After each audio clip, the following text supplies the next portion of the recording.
প্রিয় শিক্ষার্থীরা, তোমাদের প্রত্যেককেই স্বাগত জানাচ্ছি আজকের এই অনলাইন ক্লাসে। আমি মোহাম্মদ তাজুল ইসলাম, প্রভাষক, রাষ্ট্রবিজ্ঞান বিভাগ, ঠাকুরগাঁও সরকারি মহিলা কলেজ, ঠাকুরগাঁও। আজকে আমাদের পৌরনীতি ও সুশাসন প্রথম পত্রের পঞ্চম অধ্যায়ের প্রথম ক্লাস। আজকের বিষয় হলো অধিকার। আমরা অধিকার সম্পর্কে মোটামুটি আমাদের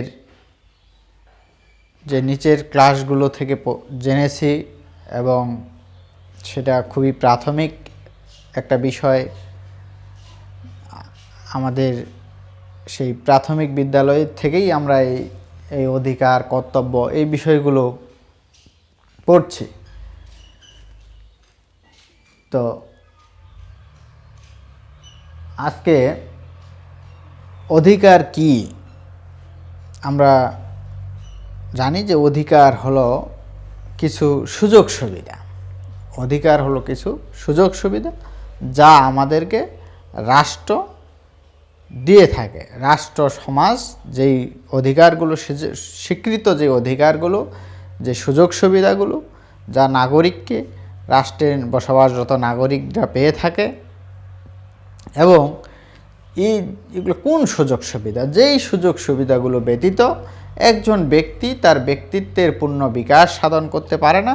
অর্থাৎ একজন নাগরিক, একজন ব্যক্তির তার জীবন ধারণের জন্য, তার ব্যক্তিত্বকে সুন্দরভাবে পরিপূর্ণরূপে বিকশিত করার জন্য যে মৌলিক কিছু সুযোগ সুবিধা প্রয়োজন, যেগুলো ব্যতীত তার ব্যক্তিত্বের পূর্ণ বিকাশ সাধন সম্ভব নয়, এই যে সুযোগ সুবিধাগুলো প্রয়োজন, যা রাষ্ট্র সমাজ কর্তৃক স্বীকৃত, সেই সুযোগ সুবিধাগুলোই হলো অধিকার। অধ্যাপক আর্নেস্ট বার্গার তিনি বলেছেন যে অধিকার হচ্ছে ব্যক্তির সর্বোত্তম ব্যক্তিত্ব বিকাশের উপযোগী সেই সকল প্রয়োজনীয় সুযোগ সুবিধা যা রাষ্ট্র কর্তৃক স্বীকৃত ও সংরক্ষিত। অর্থাৎ অধিকার হচ্ছে, আবারও বলছি, ব্যক্তির সর্বোত্তম ব্যক্তিত্ব বিকাশের, মানে ব্যক্তির ব্যক্তিত্ব বিকাশের যে সর্বোত্তম, সবচেয়ে ভালো ব্যক্তিত্ব বিকাশের জন্য উপযোগী যে সকল প্রয়োজনীয় সুযোগ সুবিধা যা রাষ্ট্র কর্তৃক স্বীকৃত এবং সংরক্ষিত। অর্থাৎ রাষ্ট্র এই সুযোগ সুবিধাগুলো রাষ্ট্র কর্তৃক স্বীকৃত এবং এই অধিকারগুলো যাতে লঙ্ঘন না হয়, যাতে রক্ষা করা হয়, এর দায়িত্বও কিন্তু রাষ্ট্রের। এই যে অধিকারগুলো রয়েছে এগুলো যাতে লঙ্ঘিত না হয়, কারো যদি অধিকার লঙ্ঘন হয়, এগুলো রক্ষা করার দায়িত্ব রাষ্ট্রের। অর্থাৎ রাষ্ট্র এই অধিকারগুলোকে স্বীকৃতি দিয়েছে এবং রাষ্ট্র এই অধিকারগুলো রক্ষা করবে, সংরক্ষণ করবে। সেই সমস্ত অধিকারগুলোই হলো, সেগুলোই হলো অধিকার, সেই সুযোগ সুবিধাগুলোই।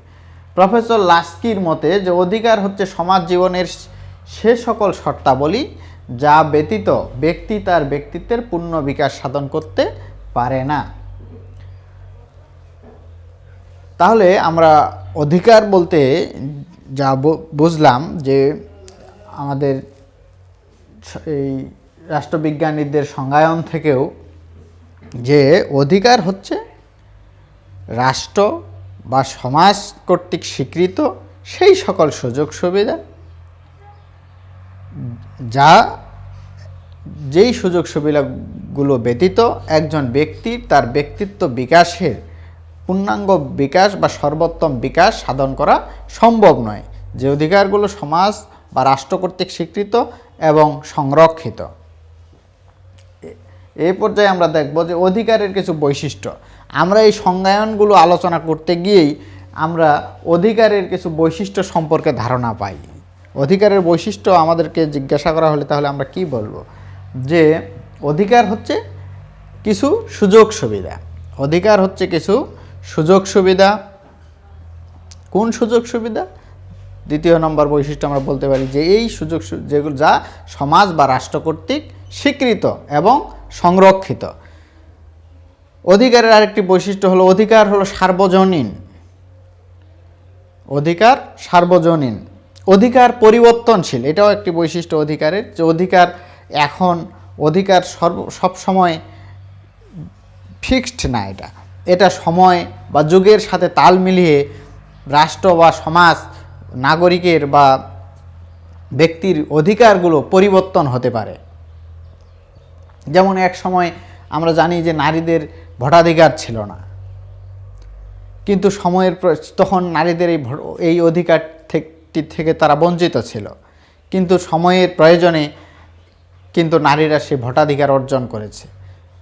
তাহলে অধিকার এজন্য বলা হয় যে অধিকার পরিবর্তনশীল, সময়ের সাথে যুগের সাথে তাল মিলিয়ে অধিকার পরিবর্তিত হতে পারে। তাহলে অধিকারের আরেকটি বৈশিষ্ট্য হতে পারে যে অধিকার অবাধ নয়, যে অধিকারের কর্তব্য পালনের সাথে অধিকারের একটি সম্পর্ক রয়েছে, যে কর্তব্য পালন ব্যতীত অধিকার ভোগ করা যায় না। তাহলে আমরা অধিকারের কি কি বৈশিষ্ট্য দেখলাম, যে অধিকার হলো কিছু সুযোগ সুবিধা যা সমাজ বা রাষ্ট্র কর্তৃক স্বীকৃত, রাষ্ট্র কর্তৃক সংরক্ষিত। অধিকার হলো সার্বজনীন, অধিকার ব্যতীত ব্যক্তির ব্যক্তিত্বের পূর্ণাঙ্গ বিকাশ সাধন হয় না। অধিকার অবাধ নয়, কর্তব্য পালনের সাথে অধিকারের একটি সম্পর্ক রয়েছে, কর্তব্য পালন ব্যতীত অধিকার ভোগ করা যায় না। এগুলোই হলো অধিকারের বৈশিষ্ট্য। এরপরে আমরা দেখব অধিকারের শ্রেণীবিভাগ। অধিকারগুলোকে আমরা প্রধানত দুই ভাগে ভাগ করতে পারি, একটা হলো নৈতিক অধিকার এবং আরেকটি আইনগত অধিকার। নৈতিক অধিকার হলো যা ব্যক্তির ন্যায় নীতি বা নৈতিকতা থেকে উদ্ভূত, ন্যায়বোধ ন্যায় নীতি থেকে যেগুলো উদ্ভূত সেগুলোই হলো নৈতিক অধিকার। যেমন পিতামাতা কর্তৃক সন্তানের যে লালন পালন, তারপরে একজন অসহায় মানুষ একজন ধনী মানুষের কাছ থেকে সাহায্য পাওয়ার যে অধিকার,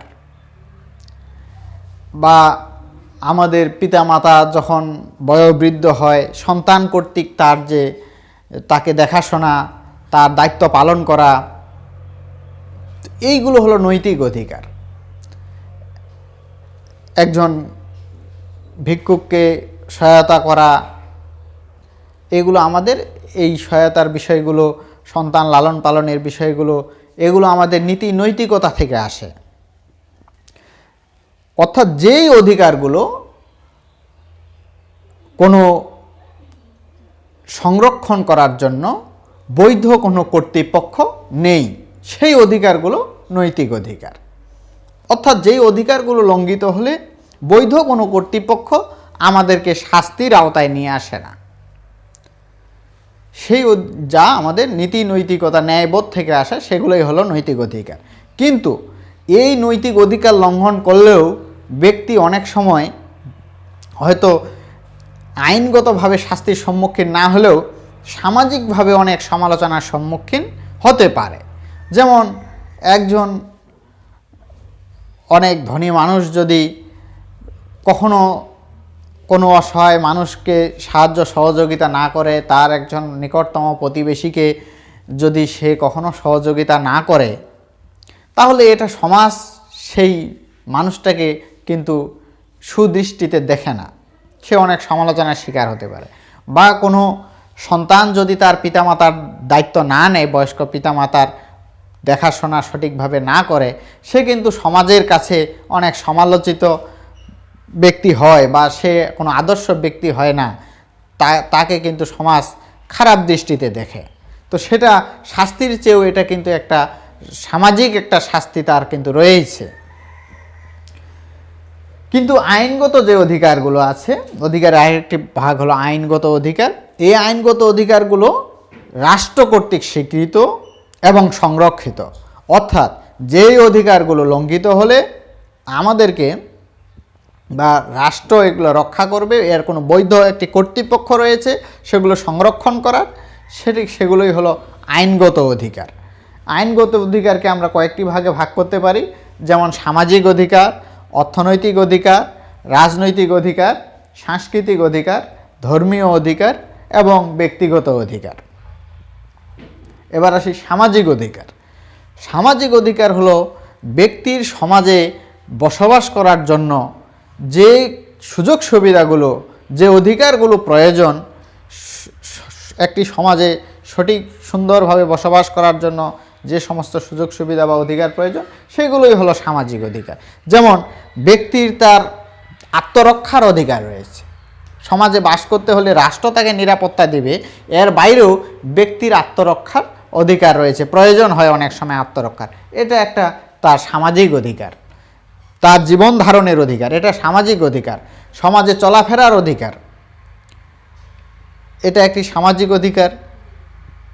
তাহলে জীবন ধারণের অধিকার, আত্মরক্ষার অধিকার, চলাফেরার অধিকার,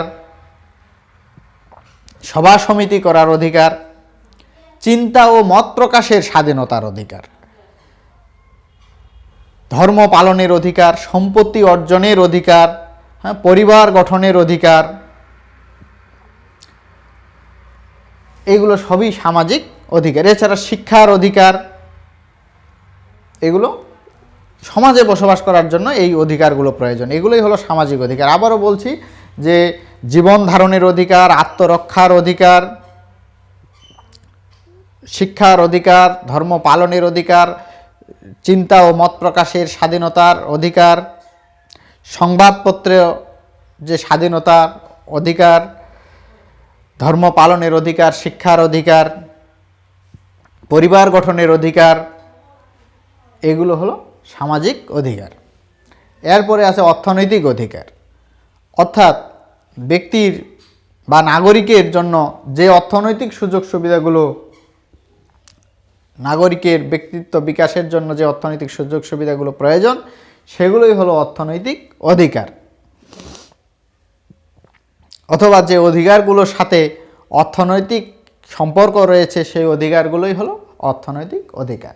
যেমন ব্যক্তির যোগ্যতা অনুযায়ী কাজ বা পেশা নির্বাচন করার অধিকার, যে আমার যোগ্যতা আছে সেই অনুযায়ী আমি কি পেশা কি কাজ করব সেই কাজ পাওয়ার যে অধিকার, সেটা আমার একটি অর্থনৈতিক অধিকার। ন্যায্য মজুরি লাভের অধিকার, একজন শ্রমিক সে যে কাজ করবে তার জন্য যে ন্যায্য মজুরি সেটা যাতে পায়, এখানে যাতে তাকে যারা কাজে নেবে, কোনো কোম্পানি হোক, সেটা কোনো যে কোনো প্রতিষ্ঠান হোক বা ব্যক্তি হোক, তার জন্য মজুরি, ন্যায্য মজুরি থেকে সে যেন বঞ্চিত না হয়, এটা রাষ্ট্র নিশ্চিত করবে, এটা তার একটা অধিকার। তাহলে এটা একটি অর্থনৈতিক অধিকার। এরপরে বিশ্রাম ও অবকাশ লাভের অধিকার, আমরা যারা সরকারি চাকরি করি তাদেরও কিন্তু ছুটির দিন রয়েছে, ছুটি নেওয়ার নির্দিষ্ট সময়ের পরে ছুটি পাওয়া যায়। তারপরে যারা প্রাইভেট বিভিন্ন প্রতিষ্ঠান সেখানেও বা যে কোনো বেসরকারি প্রতিষ্ঠানেও যারা কাজ করে তাদেরও এই বিশ্রাম এবং অবকাশ নেওয়ার সুযোগ রয়েছে, এটা একটা ব্যক্তির অধিকার, এটা একটা অর্থনৈতিক অধিকার, বিশ্রাম এবং অবকাশ লাভের অধিকার। এছাড়াও আইন অনুযায়ী বা সুনির্দিষ্ট নিয়ম মেনে যে শ্রমিক সংঘ বা পেশাভিত্তিক যে সংঘ বা ইউনিয়ন করার ক্ষমতা, যেমন তোমরা জানো যে ধরো আমাদের যারা শিক্ষক তাদেরও একটি পেশাভিত্তিক সংগঠন রয়েছে, চিকিৎসকদেরও পেশাভিত্তিক সংগঠন রয়েছে, ঠিক এই একইভাবে মোটর শ্রমিক ইউনিয়ন বা এরকম পরিবহন শ্রমিক ইউনিয়ন, বিভিন্ন যারা পেশায় নিয়োজিত আছে তাদের পেশাভিত্তিক বিভিন্ন স্বার্থ সংরক্ষণের জন্য রাষ্ট্রের নিয়ম মেনে এরকম শ্রমিক সংঘ বা ইউনিয়ন তারা পরিচালনা করতে পারবে, এটা একটা অর্থনৈতিক অধিকার। তাহলে কি বললাম? অর্থনৈতিক অধিকারগুলো যে যোগ্যতা অনুযায়ী কাজ বা পেশা নির্বাচনের অধিকার, ন্যায্য মজুরি লাভের অধিকার, অবকাশ বা বিশ্রাম লাভের অধিকার এবং নিয়ম মেনে বা আইন অনুযায়ী শ্রমিক সংঘ বা ইউনিয়ন করার অধিকার। এরপরে আমরা দেখব রাজনৈতিক অধিকার। ব্যক্তির যে সমস্ত অধিকারগুলো রাজনৈতিক সাথে সম্পৃক্ত, রাজনৈতিক বিষয়, সেগুলোই হলো রাজনৈতিক অধিকার। যেমন এখানে রাষ্ট্রে স্থায়ীভাবে বসবাস করার অধিকার, এটা অত্যন্ত প্রয়োজনীয় একটি রাজনৈতিক অধিকার। অর্থাৎ নাগরিক ব্যতীত কিন্তু রাষ্ট্রে স্থায়ীভাবে কেউ বসবাস করতে পারে না, একটা রাষ্ট্রের নাগরিকরাই শুধু সে দেশে স্থায়ীভাবে বসবাস করার অধিকার পায়। এটা একটি রাজনৈতিক অধিকার। এর বাইরে রয়েছে তোমার ভোট দানের অধিকার, অর্থাৎ এটা রাষ্ট্রের, এটা নাগরিকের একটি রাজনৈতিক অধিকার।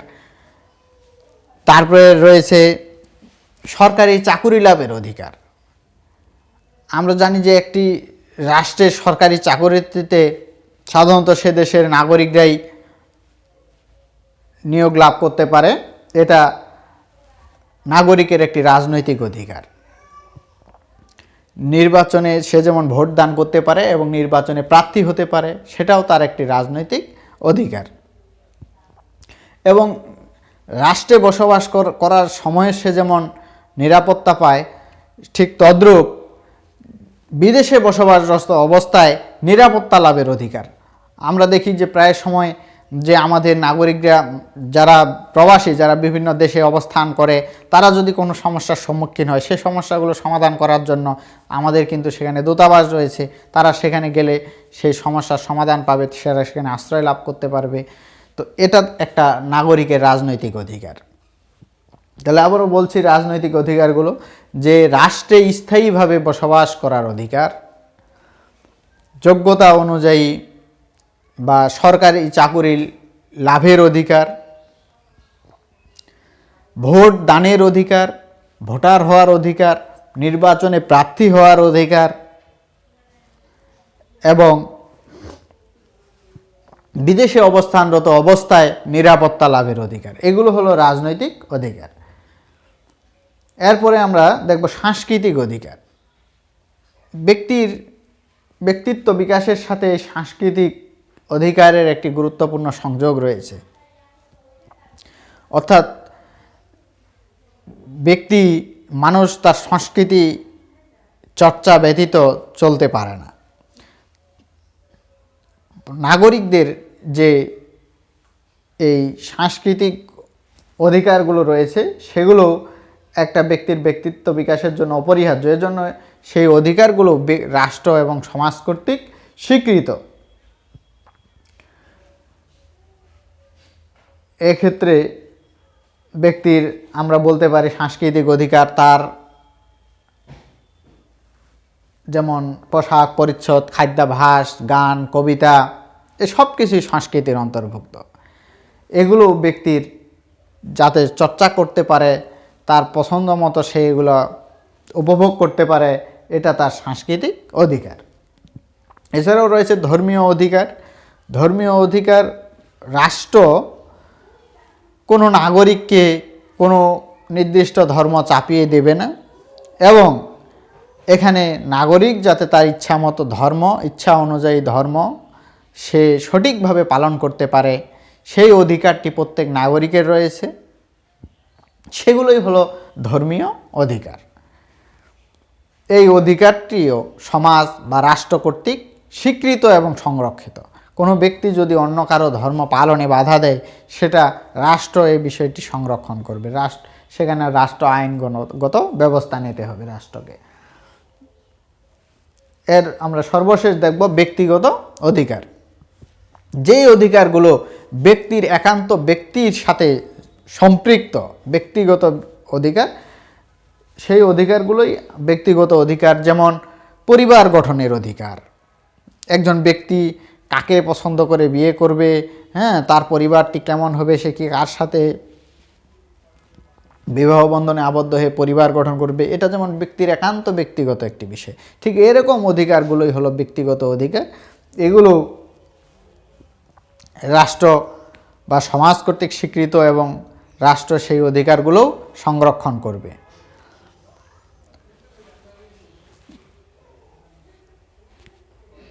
এর বাইরে আমরা অধিকারের কিছু রক্ষা কবচ রয়েছে, যেমন আইন, দেশের সংবিধান, নিয়ম নীতি, আইনের অনুশাসন, মৌলিক অধিকার, এগুলোর মাধ্যমে অধিকার রক্ষিত হয়। তো প্রিয় শিক্ষার্থীরা, আজকের অনলাইন ক্লাস আমরা এখানেই শেষ করব। তোমাদের প্রত্যেককেই ধন্যবাদ। তোমরা যে যেখানে আসো সুস্থ থাকবে, নিরাপদে থাকবে, ভালো থাকবে এই আশাবাদ ব্যক্ত করে আজকের ক্লাস এখানেই শেষ করছি। আল্লাহ হাফেজ।